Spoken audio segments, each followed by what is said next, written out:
Hey everyone, welcome to another Top 10 list. Back to my Top 10 worst movies of 2022. This year had a lot of fucking stinkers. A lot of movies I hated, a lot of movies I couldn't stand. There was a lot of really critically acclaimed movies that I just hated. I never understood. I still don't understand why critics loved it. I'm like, what the fuck are they talking about? This movie is dog shit. Maybe I'll make a top 10 overrated of 2022. But some of those overrated will be on like these dishonorable mentions and maybe even on the list. Who knows? But yeah, these are my lists. These are what I find the worst films. I know I'm going to be talking about some movies and people are going to be like losing it. They're going to be like, are you serious? That's one of the best movies. In my dishonorable mentions, I guaranteed in my dishonorable mentions, I think there's one or two of these films that will be on people's best, and it's on my worst. So, just throwing that out there. But yeah, let's get to it. These are my top 10, it's my list, my least favorite films of 2022. Start with those dishonorable mentions. First one, Amsterdam. Fucking hated this movie. David O. Russell is... I'm not a huge David Russell guy. I like The Fighter and Three Kings and stuff, but his movies are not always for me. This one just kind of proves that his movies are definitely not for me. I don't like this movie. I didn't like the comedy, didn't like the characters. So many good actors in it, and all of them wasted in a shitty, horribly written script in this terrible, stupid tone that the movie's going for. I fucking hated this movie. It was miserable. It was a miserable watch for me, so yeah, didn't like it. Next was Armageddon Time. This was James Gray, another very well talked about filmmaker. Didn't like this movie, hated the story, I hated every messaging this movie was talking about. I was literally annoyed every second of this film. Couldn't stand it. The big one everyone's gonna probably have on their list, Tar. This movie was just insufferable to sit through. I don't see why I don't see it. People are praising this movie and loving this movie. They're saying this movie is like a masterpiece. I don't see it. I think this movie was irritating to sit through. It was agonizing to sit through. Kate Blanchett is decent. Other than that, this movie insufferable. A movie everyone could agree on though. Senior Year. Terrible Netflix movie. Rebel Wilson. Just stop it. Just stop. And lastly, Jurassic World Dominion. I love Jurassic Park. But my god, just end these fucking movies. No one cares anymore. Alright, let's get to the top 10 list. Number 10, Strange World. Strange World. I fucking couldn't stand this movie. I hated these characters. I hated this movie. Just, ugh.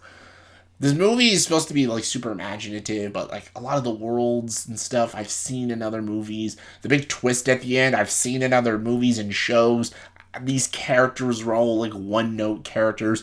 All the male characters are sissy wussy asses or just unlikable dicks. But every female character is perfect. Super likable, no flaws with them. And I didn't like this. I thought it was insufferable. Yeah, one of the worst for me. Some people liked it, that's cool. I didn't like it. Number 9, The Munsters. Rob Zombie.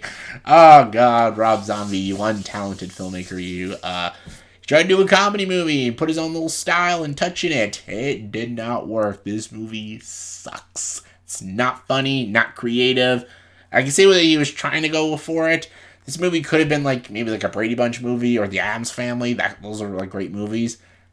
Not as clever or as funny as either of those films. This movie was just awkward, unfunny, no creativity, and it felt like a YouTube movie.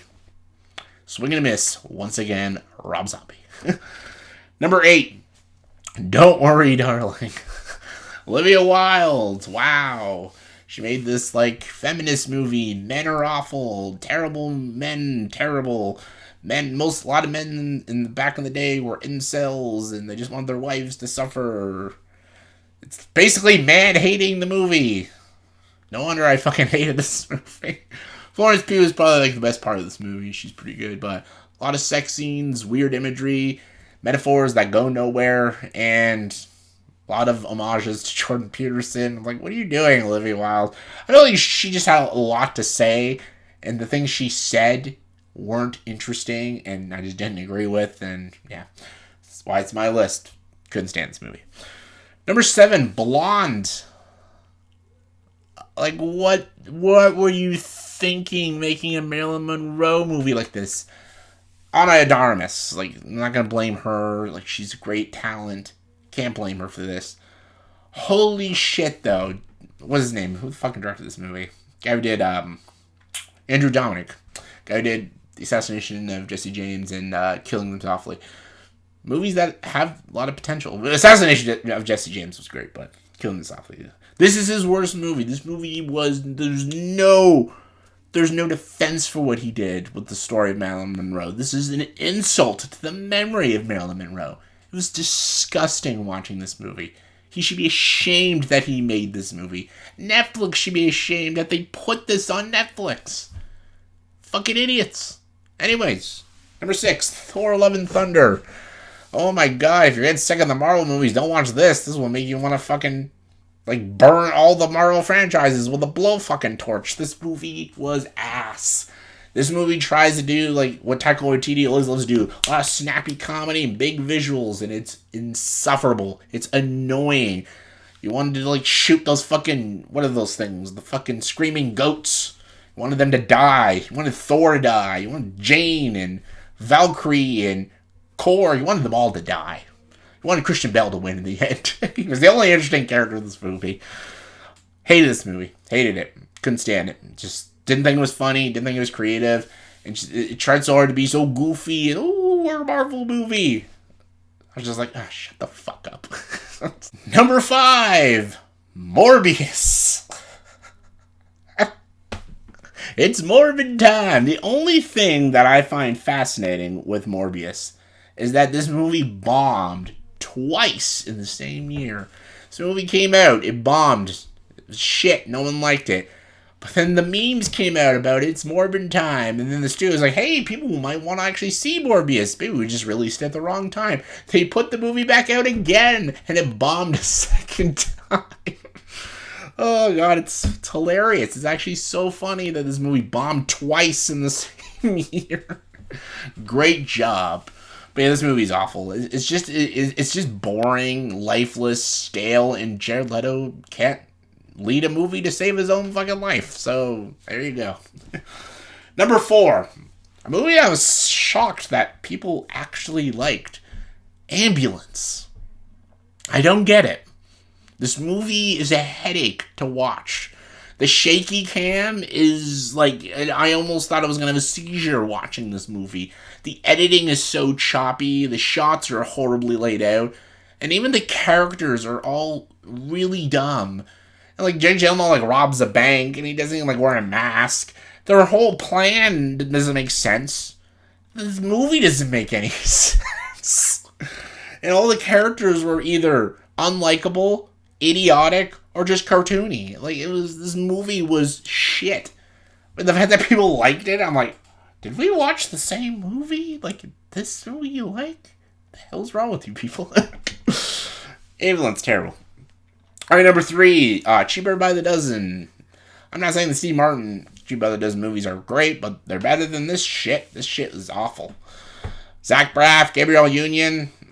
None of them were funny. None of the kids were funny. Nothing they say is unique. And, yep, they put a lot of politics in this movie because it's an interracial couple. You can make an easy story about an interracial couple and make a fun comedy movie without putting politics in it. But that was 2022.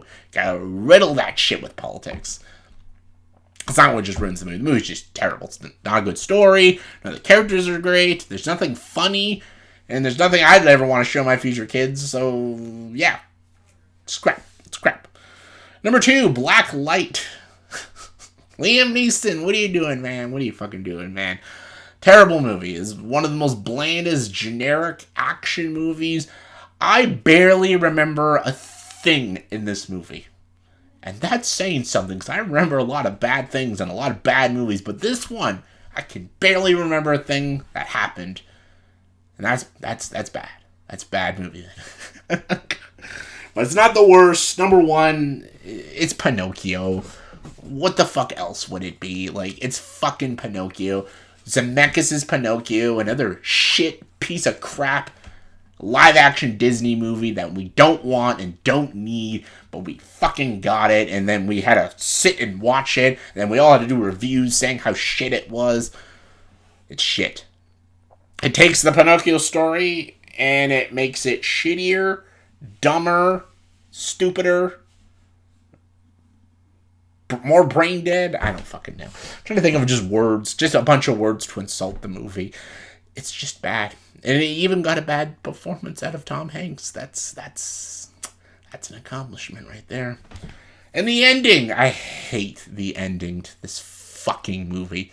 Hate it. I don't want to talk about it anymore. It's the worst. It's the worst movie of 2022.